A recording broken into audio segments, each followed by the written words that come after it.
السلام عليكم. اليوم على الساعة 12 ونص.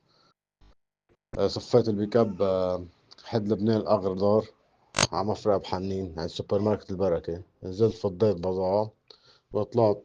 صفقت غروضي على الساعة 12:50 الساعة 1. في هذا الشخص الظاهر بالصورة جاي، هو واحد على موتير. عمل لفة على المستديرة، نطوا من التاني ميل، وهو نزل وقف مقابل يتأكد إنه نحن بس اتنين بالبيك اب. انا قلب البيك اب عم نقل البضاعة للشغيل، والشغيل عم يزق على قلب السوبر ماركت. وقف مقابلي قال لي السلام عليكم، قلت له وعليكم السلام. انا لا خططت، كنت ناطر شيء. أه بعد شوي نزلت، انا خلصت حصلت الزبون. عم بطلع على البيك اب، استفقدت التليفون والجزدين.